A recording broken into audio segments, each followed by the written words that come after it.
La loi d'orientation des mobilités donne une place particulière à la question de l'ouverture des données. Il n'y a pas entièrement des choses nouvelles, c'est des choses qu'on trouvait déjà dans certains règlements européens, mais il y a néanmoins des nouveautés qu'il faut connaître. On en parle avec Magali Dujancourt. Vous êtes responsable des nouvelles technologies chez Agir. Que vise la LOM en s'intéressant à la question de l'ouverture des données de transport? Alors très clairement, avec la question de l'ouverture des données de transport, la LOM s'intéresse au développement des outils d'information multimodaux des voyageurs. Ça signifie simplement que pour que les services numériques, applis ou sites qui font de l'information des voyageurs puissent accéder à ces données, il faut que les producteurs de ces données les libèrent, donnent accès à ces données. Fondamentalement, il y avait déjà des textes qui existaient, notamment le règlement européen MMTIS. La LOM vient y apporter des éléments complémentaires, mais elle reprend les grandes lignes de ce texte, notamment pour toute la partie transport public. Alors, il y a un certain nombre de données qui doivent être ouvertes à la réutilisation. Vous pouvez nous expliquer lesquelles?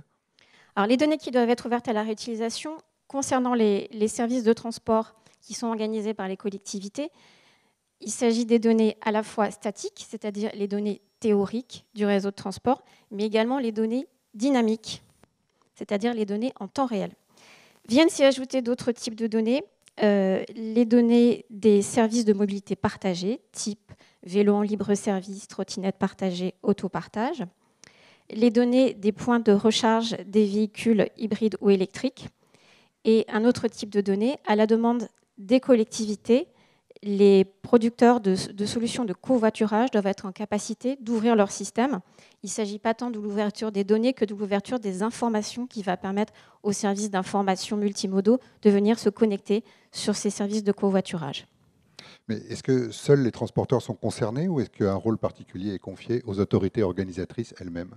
Alors, la LOM confie différentes responsabilités aux AO.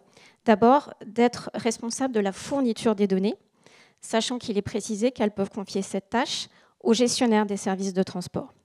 Elle identifie comme animateurs de la démarche d'ouverture des données les métropoles et les régions, dans le but qu'il puisse y avoir une activité de partage et de co-construction de l'ouverture des données sur le territoire. Alors, on a vu pourquoi et on a vu qui, donc reste à savoir quand, c'est-à-dire quelles sont les échéances. Les échéances de l'ouverture des données, c'est quand? Les échéances de l'ouverture des données sont celles qui figuraient déjà dans le règlement européen et même TIS. Pour les données statiques, l'échéance est déjà passée, puisqu'il s'agissait de décembre 2019.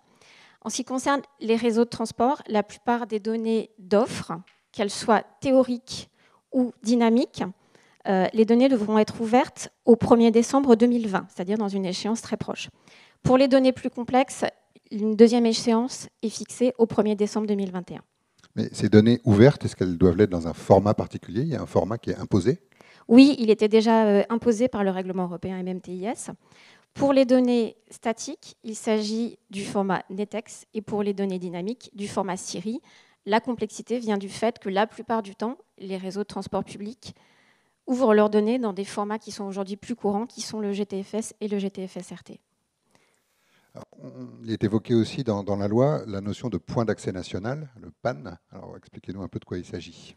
Alors, le point d'accès national, de la même manière, c'est une structure qui doit être créée dans chaque pays membre de l'Union européenne, parce que c'est défini dans le règlement européen MMTIS.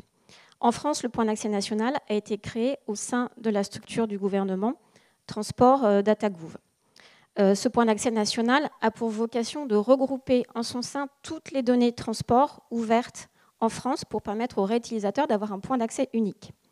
Donc, il est fait obligation aux producteurs de données, donc les autorités organisatrices et les gestionnaires des services, de faire en sorte que leurs données soient accessibles à partir de ce point d'accès national. Elles ont deux solutions pour cela.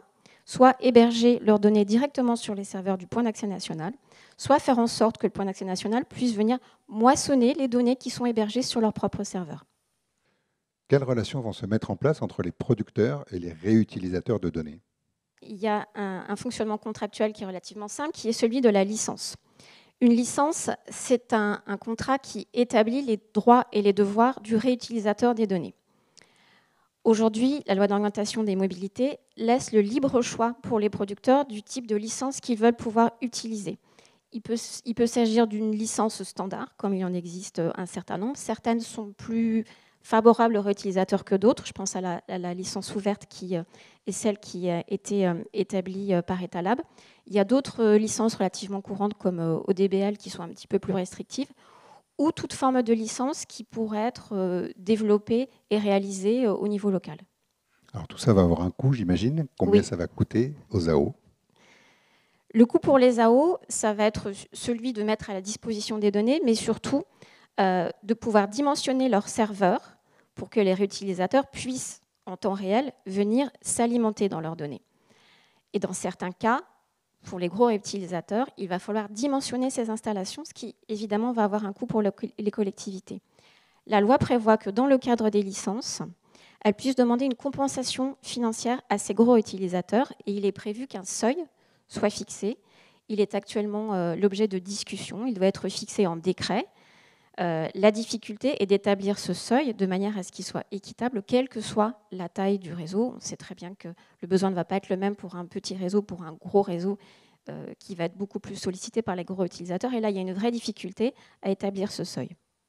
Et pour finir, donc tout ça va se faire sous la surveillance d'une sorte de gendarme qui est l'autorité de régulation des transports. Quel sera son rôle?